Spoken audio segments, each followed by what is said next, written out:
Well, we're glad that you're here this morning. It's interesting in that song, it talks about how battles may wage around you. And boy, that's definitely true in this world of ours, isn't it? Battles are waging all around us, but not just overseas, not just in Paris, not just in Syria, not just in all the many different countries. Each of us in our own lives have things going on where we feel there's a battle waging around us. And it's in the midst of that God's just saying, be at peace, be still. He says, I see your needs. And that's kind of comforting for each of us here this morning. Whatever's been going on in your life, God gets it. He sees it. And he knows what he wants to speak into it if we'll allow him to speak into it. And if we'll allow his presence to come and speak through his word and speak through other believers. And so we're in a series that's really talking about partly how God wants to meet our needs is through one another, and that he's calling each of us to be a servant. That when we find all our needs are met in Christ, that we can just trust him to take care of things and give us peace, then what that does is it frees us to serve and care for people around us. And you know what? If everyone's doing that, wouldn't this be an awesome place? Wouldn't this be an awesome world? And so we just want to be caring and supporting for each other as we go. And partly what we're going to be addressing today is the fact, well, if we're going to really serve people, then at some point in time, we have to actually be able to stop and look at the people around us and see what's going on and just speak into their lives. Instead of constantly worrying, is someone going to stop and notice me? Can I at least stop and notice somebody else? And Scott's going to address that as he comes. Scott is our field supervisor for our national denomination. By the way, I just want you to be aware is our national denomination, which is called the Baptist General Conference of Canada, of which we're the only church east of Montreal. We now have a new national director, and I meant to have an insert in your bulletins today, but we'll do that next week just to introduce him. Scott works in the regional area overseeing Montreal and Toronto and us way out here. And so he's here this weekend. He's going to present in just a little bit. Just one news item I want you to be aware of is that Wendy Laidlaw's father just passed away last night. And there's some challenging family dynamics in that, so we just want to be praying for her. We want to continue to pray for Gordon and Anna, our missionaries down in Honduras. They're coming up to Christmas. That's going to be challenging for them to be down there away from family and such. And so why don't we just take a moment and just pray once again and just saying, God, we're here. What do you want to say to us today? And so let's do that. Let's just chat with him. Father, I want to thank you that you're actually here. You're here in this room. And you know each of our lives intimately well. There's nothing hidden about our lives. Sometimes that scares us, Father, but the reality is you accept us with all the garbage in our lives. You accept us regardless of what's gone on in the past. You accept us regardless of what's going on now, just because you love us that much. And you want us to come close to you. And so, Father, we're here today because we want to draw near to you. We want to hear your encouragement. We want to just sense your presence, that healing presence of yours. And so, Father, as we meet today, would you just encourage each one? Would you build up your church? Would you draw people to yourself? Would you help things become a little bit more clear in our understanding of you and life? And Lord, we do pray for Wendy and for Brent with the loss of Wendy's father. This is a quickly occurring thing, and the things just turned the corner very quickly last night. And Father, I just pray that you'd really comfort and strengthen Wendy and Brent, that you'd really support them.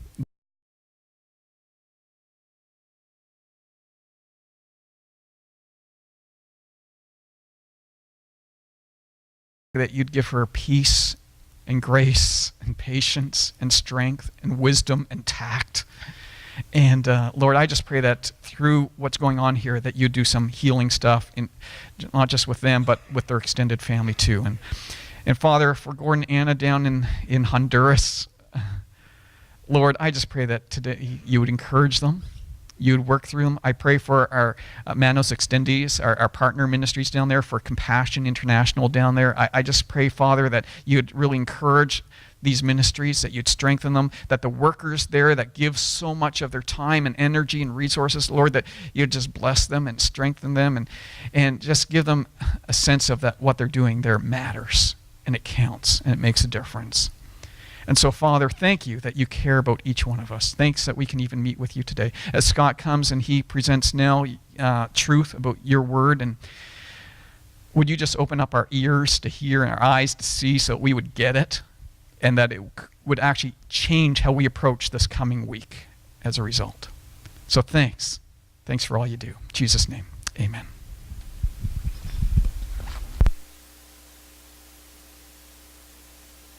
Thank you, Rob, for the intro, and thank you to thanks for the to the worship band. Wow, the choice of worship songs today was fantastic. So I think I see it's all going to dovetail, and here we are. Okay, so I'm not talking about the public servants. If you could put up here we go. Thank you. Natasha, I just met Natasha this morning, and she's doing a great job back there. So, Rob gave the intro. I understand you're in this series on, obviously, God serving us and us serving each other, and I really pray this will meet the need. I've got an hour and a half material, so I guess the roast is going to burn. People don't do that anymore. My mother always had a roast in, and you get home and it's ready. But we're going to talk about neediness and how that's a perfect situation to serve and be served. And in all honesty, most of us don't view neediness as that. We're afraid of neediness. We're afraid of weakness. We're afraid of gaps in our lives. We're especially afraid to show that and open up about those. But in fact, neediness is truly a perfect situation to serve and be served. And we're going to use this text, if we can go to the second slide, out of John 4. Now, it's a long text, so I'll have to speak quickly. It tells us about Jesus leaving Judea, and he returned to Galilee. He had to go through Samaria on the way. Eventually, he came to the Samaritan village of Sychar, near the field that Jacob gave to his son Joseph. Jacob's well was there, and Jesus, tired from the long walk, sat wearily beside the well about noontime. And soon a Samaritan woman came to draw water, and Jesus said to her, "Please give me a drink." He was alone at the time because the disciples had gone into the village to buy some food. Now, I just wanted to show you this because generally, when Jewish people were down in Judea, down here in the south, and they wanted to go back to their homes in Galilee, where Jesus was from, he'd come to Jerusalem, they generally went way over to the Jordan River and up there. They took a longer route. And we're going to discover why, but it says Jesus went right straight through, and he stopped there, okay, at Sychar. And well, as I said, we'll discover why. Let's go to the next slide, please. So here's some facts that we've already learned. I just said to you that Jesus took a road that very few Jews actually take. He stops at this well. He's tired, he's thirsty, he's hungry. Let's remember, I know 2 weeks ago, Rob talked to you about God and the fact that he doesn't really have any needs. And obviously, that is true. He's totally and utterly self-sufficient. But when God shows up in the form of Christ, he is also fully human, right? So he's fully God, but fully human. And as a human, like us, Jesus does have real human needs. Physical, emotional, psychological, spiritual. And we'll define that, what that looks like. We also meet a Samaritan woman. Second click. There we go. Now, she has a clear need initially. She needs water, and water obviously is huge in the Mideast. We don't need to live there to know that, that's a big need over there. So she's coming to draw water, but it's high noon. It's a very odd time, in fact, for a person in the Middle East to be drawing water because that's the heat of the day, and why is she coming then? Usually people went in the morning, as the sun was rising, or as the sun was setting, when it was much, much cooler. And it's interesting, the third point then is that the neediness of our two individuals here actually draw them together for a life-changing encounter. Because neediness opens doors one to another. And so here they are in this public setting, so it's safe. It's not a compromising situation for Jesus or for the woman. But it's an intimate setting because they are alone. And their mutual neediness opens the doors for them to serve and to be served.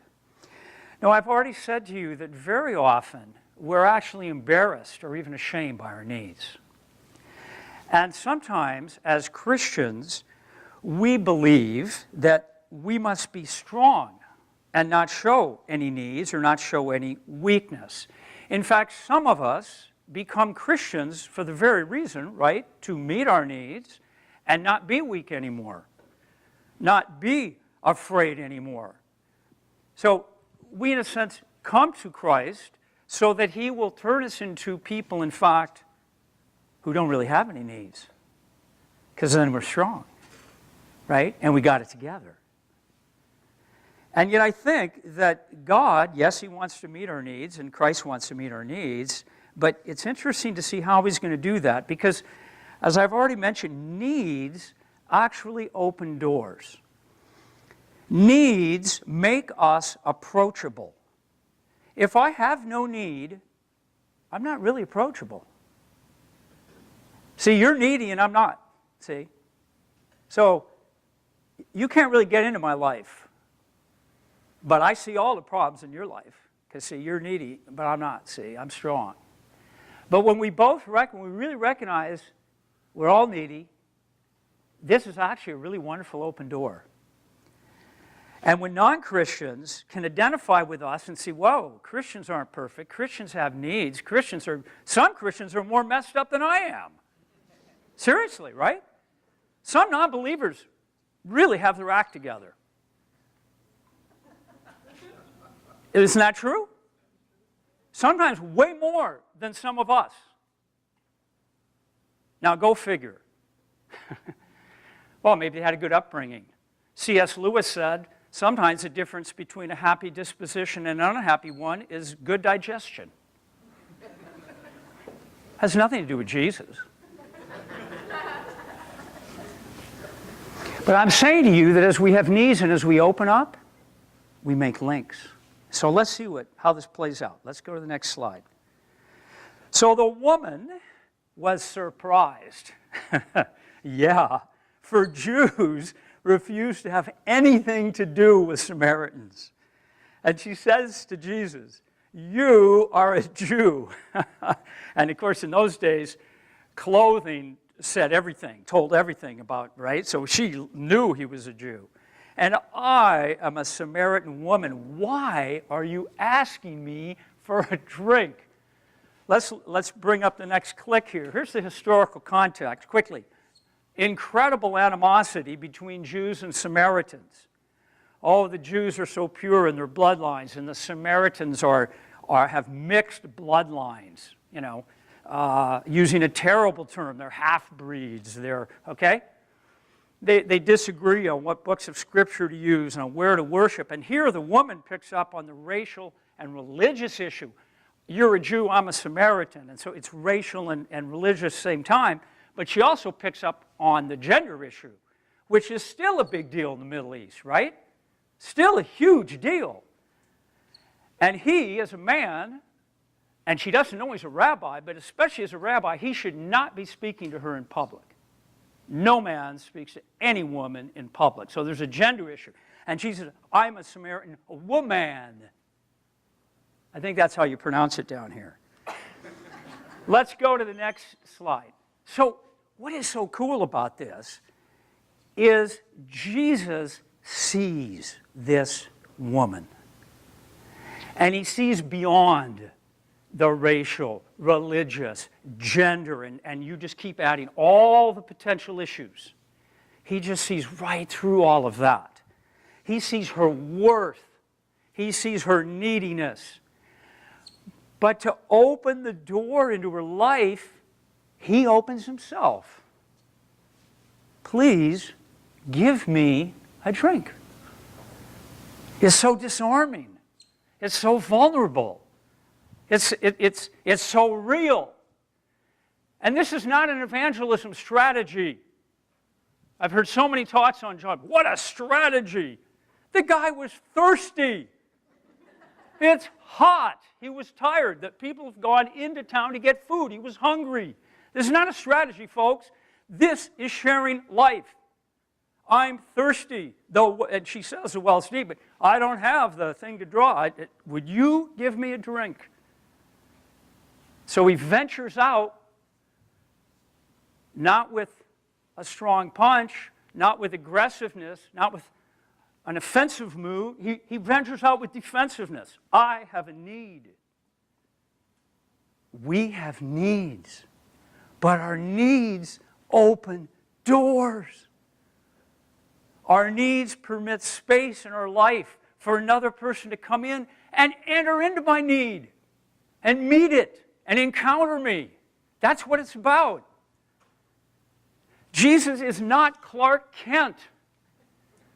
Clark Kent looked like a human. How did he do those changes in the telephone booth, by the way? Like today, he'd be lost. He wouldn't have anywhere to change. No booth.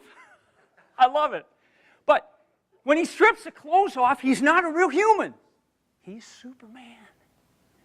Able to leap in a single bound. More powerful than a locomotive. Ooh. We probably wouldn't use that today. Faster than? Oh, I love it. Jesus is not Superman. If he takes off his cloak, he has bruises. He hurts. He bleeds. He's the real deal. He's a real human. And he's thirsty and hungry and worn out. And so he says to this woman, can you give me a drink? Next slide. Now, he uses that to do what? If you only knew the gift God has for you and who you are speaking to, you would ask me, and I would give you living water. But sir, you don't have a rope or a bucket. And this well is very deep. Where would you get this living water? And besides, do you think you're greater than the ancestor Jacob who gave us this well? How can you offer better water than he and his sons? Anyone who drinks this water will soon become thirsty again. But those who drink the water I give will never be thirsty again. It becomes a fresh, bubbling spring within them and giving them eternal life. Oh, well, please, sir, give me this water. I'll never have to come here again. So, next slide. This verse is critical. He starts to move into the woman's neediness, which is way deeper than literal water, right? Way deeper. And we're all in the same boat. Way deeper. I need a lot more than water and food and sleep to really live, right? And he says to her, if you knew the gift God has for you, and he turns her gaze upward to God, and yet then also brings her gaze back horizontally to himself, and then he kind of invites her to consider a better future. So it's like he's saying to her, now look, I asked you for something, and you've met my need. Because I take it for granted that she gave him a drink. I think she did. He asked her, he disarmed her, she gives him a drink, and now he says, I want to encourage you to turn to the gift-giving God, to face your own need, and realize that God can meet your need through me. Now, she has some initial resistance, we'll click, but that melts. It melts away, even though she doesn't totally get what he's offering her. Sir, you don't have a rope or bucket. Where are you going to get this? The well's deep, okay? Jesus, again, anyone who drinks this water will soon become thirsty again. Those who drink the water I give them will never be thirsty again. It will spring up, being eternal life.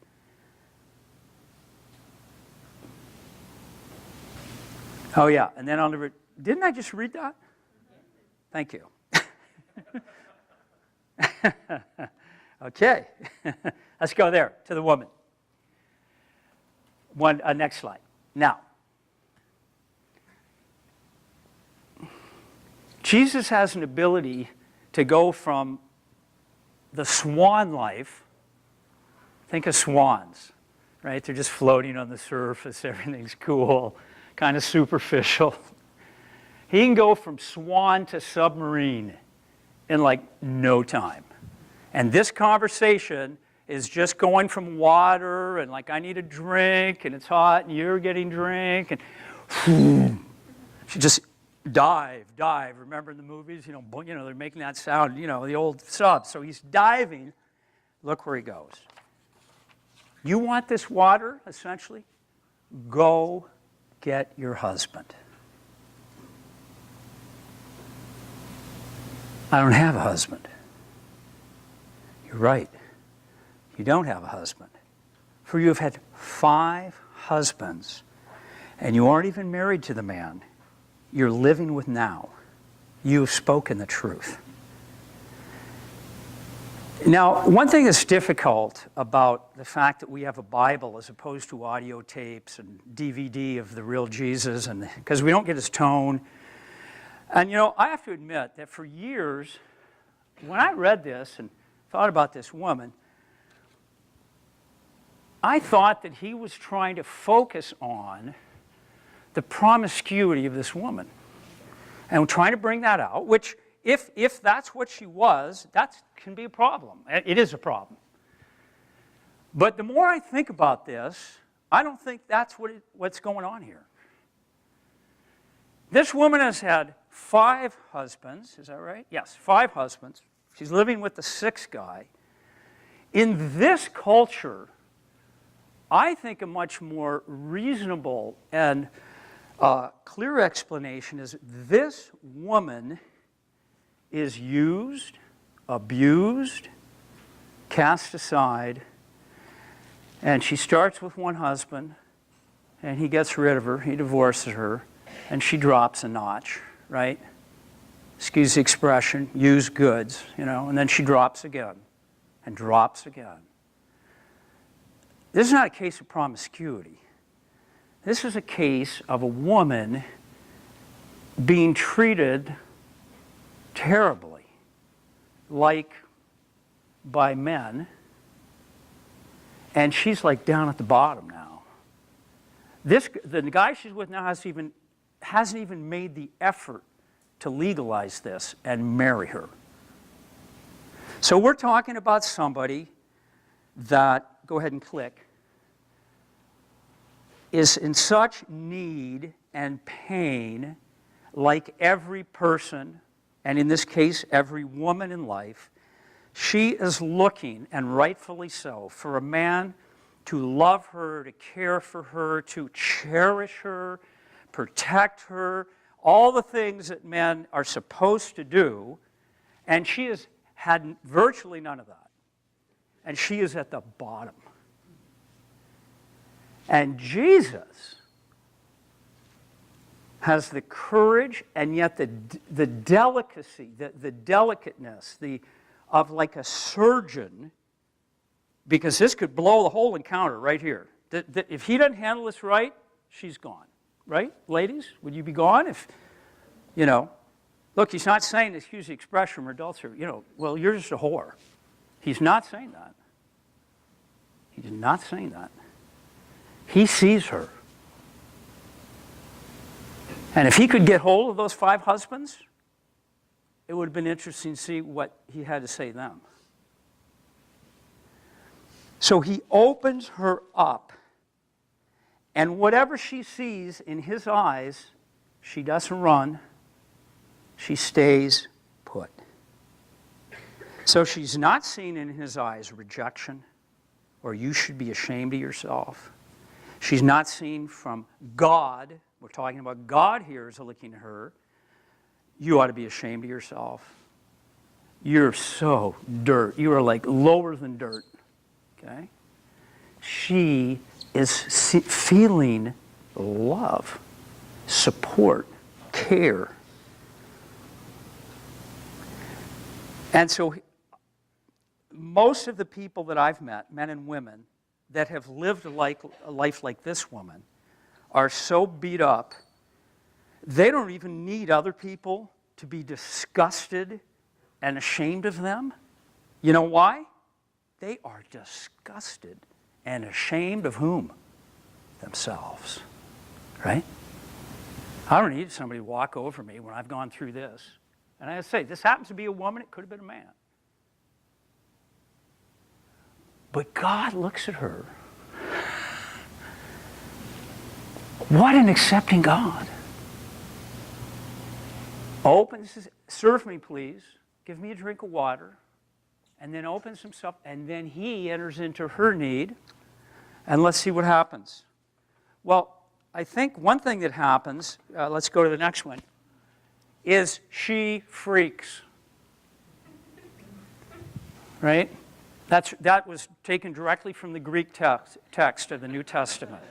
It's translation of her reaction. She freaketh. That's the King James.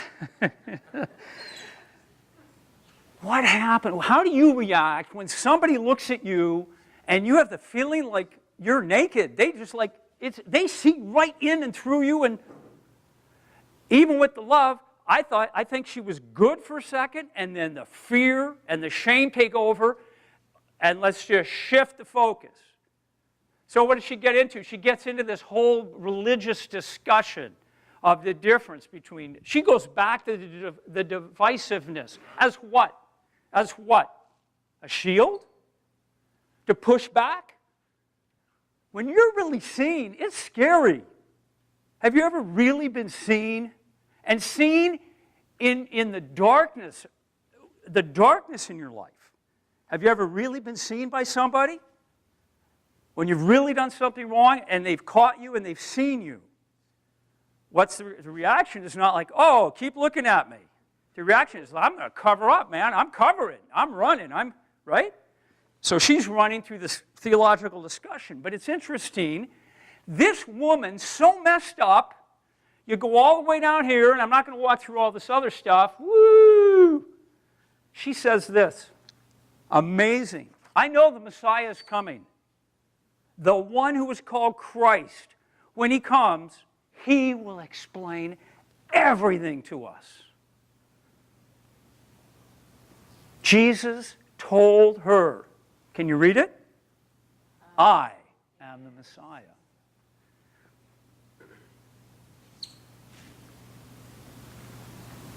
She shifts the focus. She hides. She goes to the divisive issue. But isn't it interesting, like the average Christian today, if they met a person like this, they would think, this person knows nothing about God.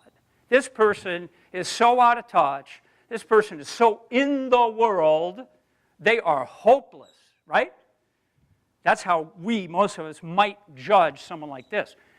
So here's this lady, all the issues, probably had been angry with God, probably had, why is my life such a mess, la, la, la, la, la, but she comes down, this person made in the image of God, this woman can say, but you know what? I know there's supposed to be hope someday through the Messiah. I'm amazed by that. Because a lot of people that low are so bitter and so angry at God and people. And this woman, somewhere, there's a part of her heart that she is somehow, and I don't know how, kept open to God. And I say, hats off, chapeau, that's amazing. How did you do that? And what a privilege. Jesus tells this beat-up woman, this almost homeless type, he reveals himself. Do you know this is the first clear time he says to anybody, I am the Messiah. Before Peter, before anybody.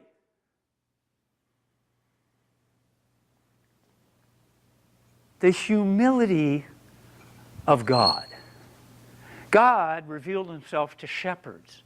God revealed himself when he showed up in a feeding trough to rabble-rouser shepherds and weirdos. He didn't reveal himself to the high and mighty and the priests and all these religious people. And Jesus continues that as God. He reveals himself to this beat up, shamed, we can almost say just violated woman. That's what's happened to her. I'm amazed by that and encouraged by that. And I'm encouraged that even after all that pain, somewhere down deep, there's that spark of life that says God could do something about my situation. Everybody out there has it. Everybody. It's down there, folks. And a lot of times it's like the pilot light on a stove. It's down there. Everybody we meet, everybody we talk to, some people maybe in this room, there's a pilot light because it's God-given that says God could help me and change my life if I just give him a chance. And Jesus says to her, I'm the Messiah. So what happens? Where are we? Let's see here. Okay. So there it is. I already said all that. Sorry, I already said all that. And it's so exciting. So let's go to the next slide. And then his disciples come back. They're shocked.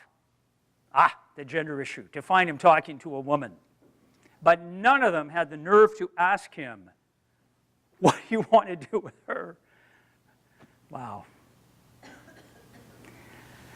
The gender issue. Wow. So bad. Or why are you talking to her? Someday I'd like to come back and talk about the gender issue out of Genesis 1. Shouldn't be an issue, first of all. However, the woman, she leaves her water jar beside the well, like this journey for literal water is forgotten. It is no longer important, and she runs. Again, it's hot out. Did you see what she was wearing? That's a real picture of her. It's hot. She's running back to the village. This woman, is she good buddies with the women in the village? Hello? Hello? Come on. She probably has to live almost like on the outskirts of town. This woman is not a popular person. All the married women are worried about their man somehow meeting up with this woman after hours. No? Maybe. So she packs up, she runs back into town, and she tells people, come and see a man who told me everything I ever did. Wow, that's an interesting way to handle the dark corners of your life. Like, I did this, and I did that, and he told me about that, and I said, you're right, and I did. Holy, I don't want my stuff being, come and see this man. Could he possibly be the Messiah? So look at this. People, I'm just convinced, it doesn't say this in the text, this is me reading this in, I think they're taken aback by this woman. They see the changed face. They see her boldness. This woman used to, what's the verb? Skulk? Is it, kind of sneak around, ashamed and beat up. And I never answered my theory of why is she coming to the well at noon? Why? Why? Nobody else is there. I can be, what nut? Only Englishmen and mad dogs